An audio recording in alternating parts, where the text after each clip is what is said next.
தாய்மார்களே, நண்பர்களே, சொந்தங்களே, பந்தங்களே, நல்லவர்களே, வல்லவர்களே, வந்தவர்களே, வராதவர்களே, டீ சாப்பிட்டு வந்துடுறேன். ஏன் என்னாச்சு, எங்க போறீங்க? பின்ன சார், நீங்க வந்ததுல இருந்து வணக்கத்தையே ஒரு 94 மாடலேஷன்ல சொல்லியிருக்கீங்க. அவர்களே இவர்களே. தம்பி, இவன் காது கிடைச்சிச்சுன்னா என்ன வேணாலும் பண்ணக்கூடிய ஆளு. இவன் எல்லாம் ரொம்ப நேரம் காதை கட்டி நிக்காத. பசங்க பிள்ளைங்க யாரும் ஸ்கூல்ல சேரலன்னு சொல்லிட்டு எனக்கு தெரிஞ்சு 207 கவர்மெண்ட் ஸ்கூல்ஸ் மூடுனது யாரோட ஆட்சியிலங்க?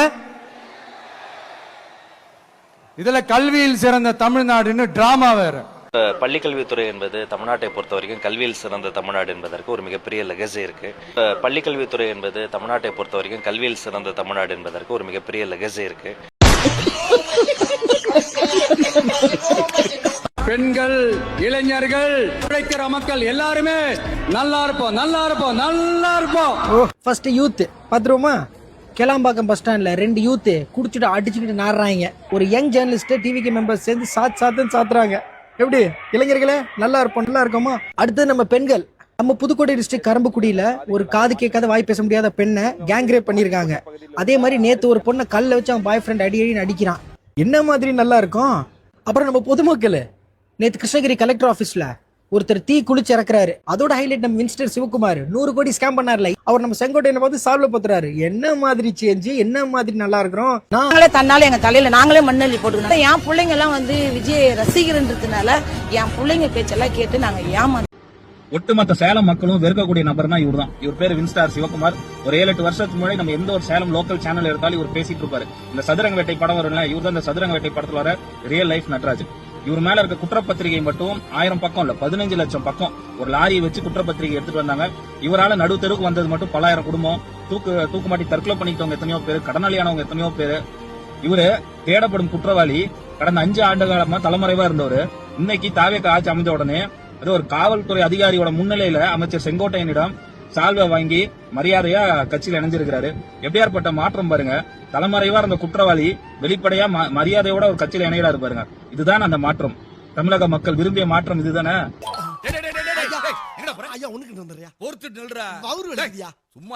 எந்த மாவட்டத்துக்கு போனாலும் பிரச்சனைகள் மேல பிரச்சனைகள் தான். அதையெல்லாம் இந்த இது எடுத்துட்டு அவங்க வந்துருவாங்க. வந்து இப்ப நான் என்ன உங்கள்கிட்ட சொல்றது, தேவையில்லாத ஐடியாலாம் கொடுத்து நம்மளை இறக்கி விட்டு வெடிக்க பார்க்கலானே. இவங்கிட்ட போய் நான் என்னத்த பேசுவேன்? ஒரு பொண்டாட்டின்னு சொல்லு, குப்பை பேருக்கிற கூட ஒரு பொண்ணு சொல்லிட்டு பாரு 4 பொண்டாட்டின்னு.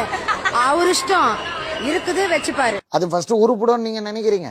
1000 தங்கச்சி இருக்கிறோம், 1000 அக்கா இருக்கிறோம், பொண்டாட்டியா கூட இருந்துட்டு போறமே. என்ன ஜந்திரா இது? அண்ணாங்குது வந்து முத்தம் கொடுக்கணுமான்னு கேக்குது. எங்க இருந்துடா புடிச்சுன்னு வந்த இதுங்களா? இருந்ததா கூட இருக்கட்டாங்க, அது அவர் பர்சனல். ஏங்க சும்மா ரோட்ல போறேன்னா 10 பொண்டாட்டி வச்சுக்கிறான். திருத்த முடியாது, உங்களை திருத்தவே முடியாது. திமுக சேரணும்னா ஒண்ணுதான். நம்ம அண்ணன் விஜய் நீங்க திட்டுனீங்கன்னா ஒரு 10 லட்ச ரூபாய் கொடுத்து வாங்கன்னு சால்வ போட்டு கூட்டிட்டு போயிடுவாங்க. அவ்வளவு ஒரு கேவலமா கட்சியை மாறிடுச்சு திமுக. நீங்களும் டிவிக்குள்ள சேரணும்னா உங்களுக்கு 3 தகுதிகள் மட்டும் இருந்தா போதும். 1 மரம் ஏற தெரியணும், இல்லைன்னா டிரான்ஸ்ஃபார்ம் ஏற தெரியணும். 2 அடுத்த வீட்டு பெண்களை அசிங்கமா பேச தெரியணும். 3 டிவிக்கே காஃபி விற்கன்னு கத்த தெரியணும். இந்த 3 தகுதிகள் இருந்தா போதும், நீங்களும் டிவிக்கேல உறுப்பினராகலாம். பச்சை பிள்ளைங்க, படிக்கிற பிள்ளைங்க, சின்ன பொண்ணுங்க, வீட்டுல இருக்கிற பொண்ணுங்க, வேலைக்கு போற பொண்ணுங்கன்னு இவங்க எல்லாருக்கும் நடக்கிற கொடுமைகளை சொல்ல முடியல சார். எனக்கு தெரியும்டா விஜய், நான் ஒரு நாள் நீங்க கண்டிப்பா புரிஞ்சுப்பீங்கன்னு. எங்களுக்கு எல்லாம் பெண்கள் பாதுகாப்பு தான் முக்கியம். சரியா சொன்னேன். இப்ப கூட சென்னை ஆர்கே நகர்ல 10 வயசு சிறுமி கிட்ட எவனோ ஒருத்தன் பாலியல் அத்துமீறல் செஞ்சிருக்கான். அவனை போக்சோல கைது பண்ணிருக்காங்க. இதுக்கெல்லாம் யார் காரணம்? இந்த அரசு தான், டிஎம்கே தான், சிஎம் ஸ்டாலின் சார் தான் காரணம். சிஎம் ஸ்டாலின் சார் இல்ல, இப்ப அரசு அவங்க இல்ல, நீங்க. இப்ப சொல்லு, இதுக்கெல்லாம் யார் காரணம்? எவனோ இங்கே பண்ணதுக்கு நாங்க பொறுப்பாக முடியுமா? இதைத்தானே ஃபர்ஸ்ட்ல இருந்து எல்லாம் சொன்னாங்க. யாரோ எங்கேயோ பண்ணா எப்படி அரசு பொறுப்பாகும், எப்படி சிஎம் பொறுப்பாகுன்னு. அப்ப நீங்க என்ன சொன்னீங்க? அரசு தான், சிஎம் சார் தான். இப்ப சொல்ல வேண்டியதானே. சரி, எவனோ எங்கேயோ பண்ணிட்டான்பா, இவங்க எப்படி பொறுப்பாவாங்க? அப்படியே வச்சுக்கலாம். பண்ணது யார் தெரியுமா? அண்மை செய்தியை பார்த்து வருகிறோம். சென்னை ஆர்கே நகரில் சிறுமியிடம் பாலியல் அத்துமீறலில் ஈடுபட்ட தாவேகா வட்ட செயலாளர் கைது செய்யப்பட்டிருக்கிறார். சென்னை 43வது வார்டு தாவேகா வட்ட செயலாளர் தினேஷ் என்பவர் கைது செய்யப்பட்டிருக்கிறார். சாதா தினேஷ் இல்ல, ஸ்னேக் தினேஷ். வட்ட செயலாளர் ஸ்னேக் தினேஷ், அவர் சாதாரண ஆள் இல்லை, ஆர்கே நகர் எம்எல்ஏ இருக்காருல்ல மரிய வில்சன், அவர் கூட ரொம்ப க்ளோஸ், ஃபோட்டோலாம் எடுத்திருக்காரு. இன்னமும் சொன்னால் எவனோ எங்கேயோ பண்ணான் உங்கள் கட்சிக்காரன், உங்கள் வட்ட செயலாளர். ஆரம்பிச்சிட்டிங்களா? இதான் பெண்கள் பாதுகாப்பா? இப்போ பேசு, இப்போ சொல்லு, பதில் சொல்லணும், கோவப்படக்கூடாது, பதில் சொல்லணும். ஏன்னா நீங்கள் பொறுப்பில் இருக்கிறீங்க. உங்கள் வட்ட செயலாளர் 10 வயசு குழந்தைகிட்ட இப்படி நடந்திருக்கான், என்ன பண்ண போறீங்க? உனக்கு ஏன் பதில் சொல்லணும்? நீ என்ன எங்களுக்கு ஓட்டு போட்ட? சூப்பர் பதில். இனிமேல் இப்படி தான் பதில் சொல்லுவாங்க. நீங்கள் கேள்வி கேட்டிங்கன்னா, நீங்கள் விஜய் நாங்கள் ஓட்டு போட்டீங்க, நீங்கள் எப்படி எங்களுக்கு கேள்வி கேட்கலாம்? உங்களுக்கு பதில் சொல்ல முடியாது. இந்த மாதிரியான அருமையான பதில்கள் அடுத்த 5 வருஷத்துக்கு இருக்குது. சரி, நான் ஓட்டு போடல, ஒத்துக்கிறேன்.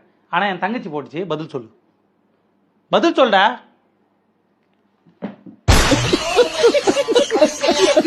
விஜய் அண்ணன் கூட போட்டோ எடுத்து தரேன்னு சொல்லி சின்ன சின்ன பொண்ணுங்களுக்கு எல்லாம் பாலியல் தொல்லை கொடுத்து அவங்களை கெடுத்து நாசம் பண்ணி வச்சிருக்கான் வாய்ஸ் ஆஃப் சரத்ன்றவன். இந்த லட்சணத்துல இவன் ஆவடியில டிவிகே கட்சியோட பகுதி வட்ட செயலாளர் என்ற பொறுப்புல வேற இருக்கானா. டிவிகே கட்சியில பொறுப்புல இருக்கியா, அப்ப நீ பாலியல் பொறுக்கியா சுத்தலான்னு விஜய் அண்ணன் லைசன்ஸ் கொடுத்துட்டாரு போல. அவனுக்கு விஜய் அண்ணன் தாண்டா எல்லாமே, விஜய் தாண்டா ரோல் மாடலு. விஜய் அண்ணன் எப்படி கள்ள டோக்கு போட்டுன்னு சுத்திட்டு இருக்காரோ அதே மாதிரி அவர் பேரை சொல்லி இவன் 4 கள்ள டோக்கு போட்டுன்னு சுத்திட்டு இருக்கான். இதுல என்னடா தப்பு இருக்கு? இது புனிதமான கள்ள டொக்குடாடே.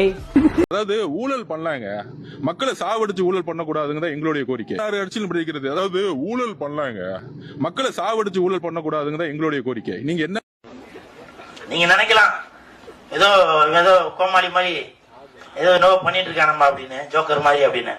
உண்மையிலே ஜோக்கர் தான். நான் மட்டும் ஜோக்கர் இல்ல, என் தலைவர் நிக்கில் அவர்களும் ஜோக்கர் தான்.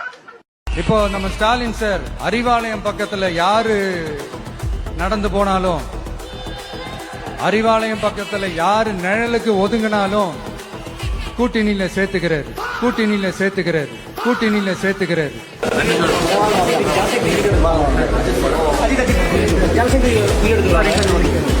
அந்த வச்சிருக்கிற பணத்துல ஒரு பங்கு ஒண்ணு கொடுத்து இந்த அதுக்கு பேரு வந்து கல்லாப்பெட்டி கூட்டணின்னு வச்சிருக்கிறேன். இந்த கல்லாப்பெட்டி கூட்டணியை ரொம்ப கஷ்டப்பட்டு சேர்த்து இருக்கிறார். ஆனா அவருக்கு நான் சொல்றேன், இந்த அறத பழைய கூட்டணி கணக்குகளோ இந்த கொள்ளையடிச்ச பணத்தையே வச்சு எங்க மக்களை ஏமாத்தி எல்லாம் ஜெயிக்க முடியாது. ஏன்னா இது மாபெரும் மக்கள் சக்தியான வித்தியாசமான விசில் புரட்சி எலெக்ஷன்.